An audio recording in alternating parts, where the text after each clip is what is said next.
तर आपण आता ही भाजी चिरून घेतलेली आहे. हा त्याच्यात मी थोडा कांदा घालणार आहे. एक खमंगपणा येतो ह्या भाजीला. कांदा घातला की थोडा वेगळेपणा येतो, म्हणजे खमंगपणा येतो. डब्याला आपण डब्यासाठी म्हणून सुकी भाजी करतोय. त्यासाठी आता हे मी फोडणीला तेल घालते. फोडणीसाठी तेल असे साईडला लावून घेते, कारण ह्या कढईला काही केलं तरी ते थोडं चिकटतं आणि ते खरंही भाजी छान लागते. काही भाज्या या कढयातूनच करायच्या. जर याला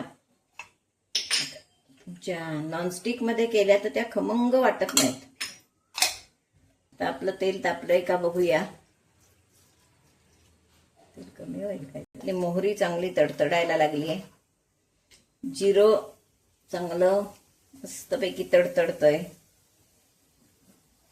फुलून चांगलं वर आलेलं आहे.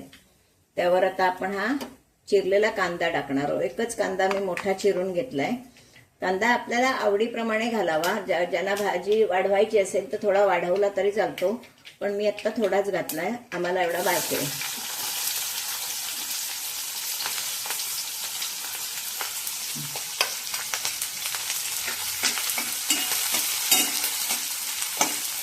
आपण कांदा थोडा परतून घेऊया.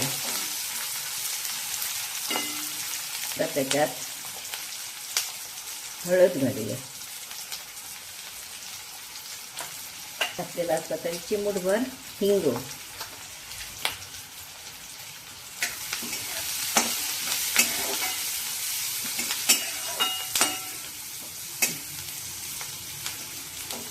कांदा अगदी थोडासा ट्रान्सपरंट व्हायला लागला की आपण मसाले घालणार आहोत आणि त्यानंतर भोपळी मिरची आत घालणार आहोत. मसाला सगळ्या मिरचीला लागतो त्या, आणि भाजी आपली छान खमंग होते. कांदा आपल्याला एकदम लालसर करायचा नाही, थोडा ट्रान्सपरंट. हा बघा आता व्हायला लागलाय. तर मी त्यावर तिखट घालणार आहे. लाल तिखट चवीप्रमाणे आपल्याला जसं हवं असेल त्या मानानं लाल तिखट घालायचं.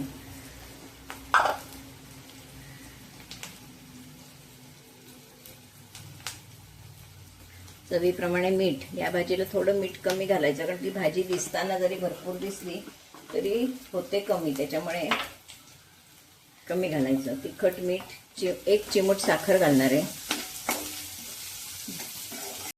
चिमूटभर साखर हवी असेल, ज्यांना आवडत असेल त्यांनी घालावी, नाही त्यांनी घालू नये.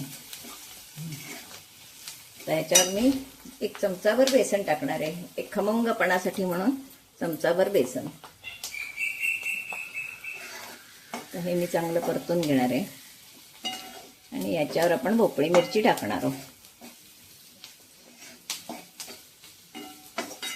म्हणजे हे बेसनही चांगलं खमंग भाजलं जातं आणि आपली भाजी छान होते. तर आपण भोपळी मिरची वर टाकणार आहोत. भाजी पूर्ण शिजेपर्यंत बेसन एकदम खमंग असं होतं.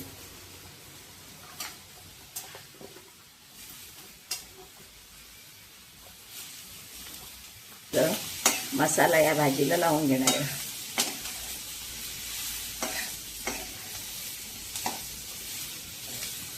भोपळी मिरची ट्रान्सपरंट होईपर्यंत आपल्याला शिजवायचे, मऊ होईपर्यंत.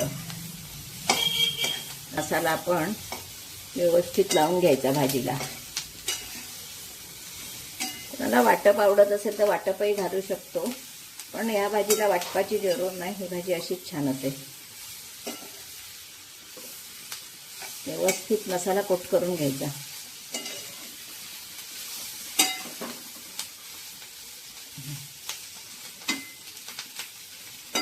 आता मी 2 मिनिटं झाकण ठेवणार आहे त्याच्यावर. तर आपण 5 मिनिटं झाली आहेत, भाजी उघडून बघूया. किती सुंदर दिसते बघा. खमंग अशी भाजी होणार आहे आपली, एकदम मस्त. तिखट हवं असेल तर आणखीन वापरावं, पण आम्हाला एवढं बास आहे. अशी आता मी छान ती भाजी वाफवून घेणार आहे आणि शिजवून घेणार वाफेवर. आपणच भोपळी मिरचीला पाणी सुटतं, त्याच्यामुळे त्याच्यावर तेवढी भाजी होते. हे बघा किती सुंदर आपली भाजी शिजली आहे ती. अजून 1-2 मिनिटं मी, ज्याला जितकी शिजवायला हवी असेल त्या मानानं शिजवायची. काही जणांना जरा बेताची शिजलेली हवी असते, काहींना पूर्ण शिजलेली हवी असते. मला अजून थोडी शिजायला हवी आहे. ही झाली आहे भोपळी मिरची मऊ, पण तरी सुद्धा ती थोडी शिजायला अजून हवी आहे. की आपली भाजी झाली. खोबरं घालायचं, भाजी तयार. आपली भाजी आता तयार आहे. मिरच्या पण ट्रान्सपरंट झाल्या आहेत चांगल्या, बघा मऊ झाल्या आहेत. हवी असली तर अजून थोडा वेळ आपण ठेवू शकतो. तर मी वर कोथिंबीर घालणार आहे. कोथिंबीर, खोबरं. कोकणातले आम्ही असल्यामुळे प्रत्येक भाजीत खोबरं. ज्यांना दाण्याचं कूट आवडतं ते दाण्याचं कूटही घालतात, पण आम्ही दाण्याचं कूट फार कमी खातो आणि नारळ खातो. ही आपली भाजी तयार झालेली आहे. आता आपण ती सर्विंग प्लेटमध्ये काढूया.